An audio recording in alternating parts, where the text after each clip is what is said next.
Well, you know how we say it's important to know what's going on in your community. I love it when Richard Solbrig stops by the studio from South Tahoe Public Utility District and lets us know what's going on with our South Tahoe Public Utility District and some projects that you have coming up and that are going on right now. Yes, and thanks very much for having me. Thanks for coming in tonight. Yeah, we wanted to talk about two sewer and two water projects. One of the sewer projects at Fallen Leaf Lake's been going for a while.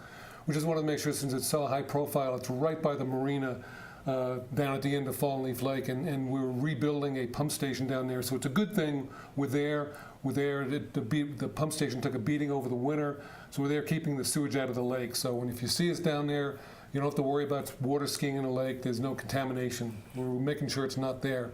And then we also wanted that we had been on the show before talking about our sinkhole on Keys Boulevard. Yes. That's taken care of, but we have run cameras and we've identified two lines adjacent to that area running north and south on Tahoe Boulevard that need a liner. They're deteriorated, so we're going to do a cast-in-place liner through the manholes. So we will not have a big sinkhole, but we'll be back out there with probably about a week approximately, with the road closed while we put the liners in. That's a big project coming in on into summer. Yes, it is, but we can't wait till we don't want to wait till fall because we don't want the pipes to collapse like the last one. Well, yeah, you want to fix it now, yes. but really fix it before you really have a large project later. And it costs about a quarter of what doing a sinkhole operation cost. Excellent. So, your dollars being put to work in a good way. So we just had really well. Yeah. So now on the water side, wanted to make sure everybody was aware of that we're coming. In Sierra Tract, we're putting in 45 fire hydrants in that neighborhood this summer.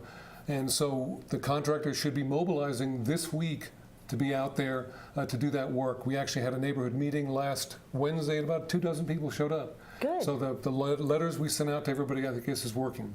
So fantastic. How was it received? I mean, when you get very well. I think everybody wants fire hydrants. Sure. Just a little concerned about when their water was going to be shut off and how it was going to work. And a couple people had a little concern about the exact location of the fire hydrant. If it was opposite their driveway, they were on the back into it. And so we will work with people on that exact location. We just want to create a spacing of about 500 feet between those fire hydrants. That's per the fire department. For safety, for sure. Yes, absolutely. Yes. And then the final water project on Ponderosa Street, which is behind the miniature golf on Highway 50. Yeah. We're getting a new water line into that neighborhood, which comes with meters and fire hydrants on it. So that neighborhood will be impacted. That'll start about mid-July. Okay. So again, people will get notified in the mail, and they'll get hangers on their doors just before any water shutdowns occur.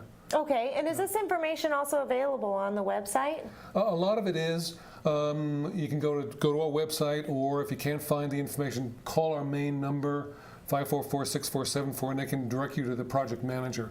But the district always has their own personnel on these jobs, even if it's done by a contractor. So if you see somebody with the hard hat with the district logo on them, that's the person you want to ask. Don't bother our contractors. We don't hire them for their personalities. We hire them because they can get the work done. Get the job done. They're not PR. So we have people on site all the time. Those are the people you want to ask if you've got any questions. That's good information. Yes. You always have good information. I appreciate you stopping by this evening. I really appreciate you having me on the show so we can get the word out to our public. Well, it's all about sharing that information, That's right. No like surprises. you said. So from the South Tahoe Public Utility District, it is Richard Solbrig. Enjoy your evening, and we have more Tahoe Tonight coming right up.